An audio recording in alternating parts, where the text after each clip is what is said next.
Hey guys, আসসালামু আলাইকুম। Welcome back to my channel যেখানে যাই সেখানে খাই। যে যেখান থেকে দেখছেন আশা করি সুস্থ এবং নিরাপদে আছেন। আলহামদুলিল্লাহ আমি সুস্থ আছি এবং নিরাপদে আছি। আজকে দুপুরের মেনুতে ছিল ভুনা খিচুড়ি। ভুনা খিচুড়ি হলো খিচুড়িটা ঝরঝরে।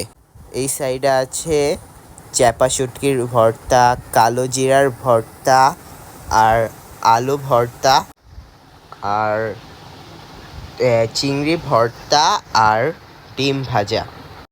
সো বেশি দেরি না করে খাবারটা শুরু করা যাক। আমি প্রথমে একটু আলু ভর্তা দিয়ে মেখে নেই।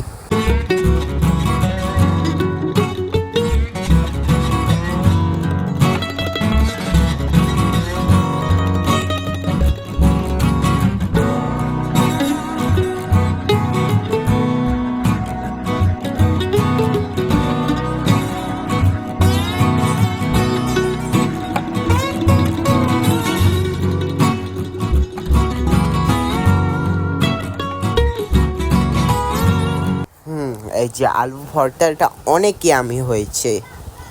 আলু ভর্তাটা একটু ঝাল ঝাল। আর এই সাইডে আছে চ্যাপা শুটকি ভর্তা, এটা খেয়েও দেখবো কেমন হয়েছে।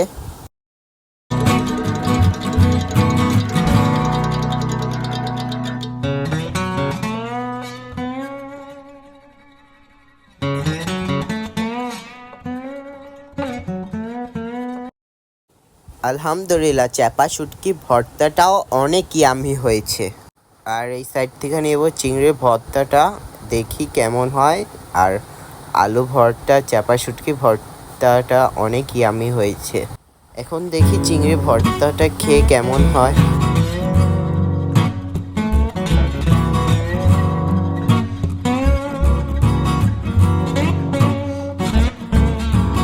আলহামদুলিল্লাহ চিংড়ি ভর্তাটাও অনেক ইয়ামি হয়েছে।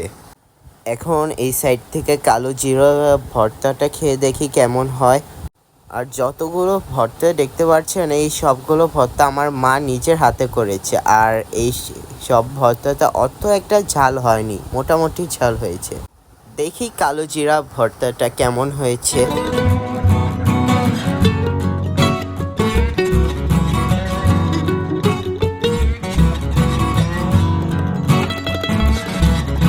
আলহামদুলিল্লাহ এই যে কালো জিরা ভর্তাটা অনেক ইয়ামি হয়েছে। এখন আমি সব ভর্তা একসাথে মিক্স করে খেয়ে দেখব কেমন হয় খেতে।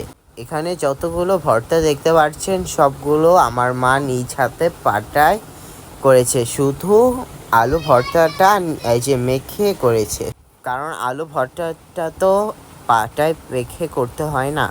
ও ডিমটা খেতে তো ভুলে গিয়েছে। এই সব ভর্তার সাথে এখন ডিমটা একসাথে মিক্স করে খাই, দেখি কেমন হয়েছে। আর আমি খাওয়ার সময় অতটা কথা বলতে পছন্দ করি না, এই জন্য খাওয়ার মাঝে একটু মিউজিক অ্যাড করতে হচ্ছে।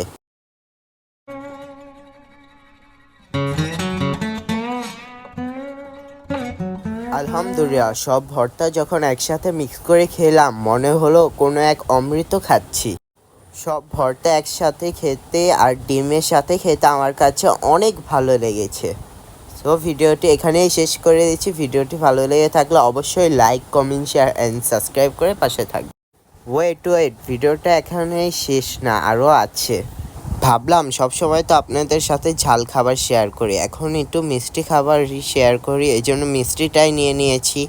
মিষ্টি তো মিষ্টি হয়, এটা খেতে তো আমার অনেক ভালো লাগে, এখনও অনেক ভালো লেগেছে। সো ভিডিওটি এখানে এন্ড করে দেব। ভিডিওটি যদি আপনাদের ভালো লাগে, যদি আপনারা আমাকে ভালোবাসেন, তাহলে আমার পাশে থেকে like, comment, share and subscribe করে আমার পাশে থাকবেন। আল্লাহ হাফেজ।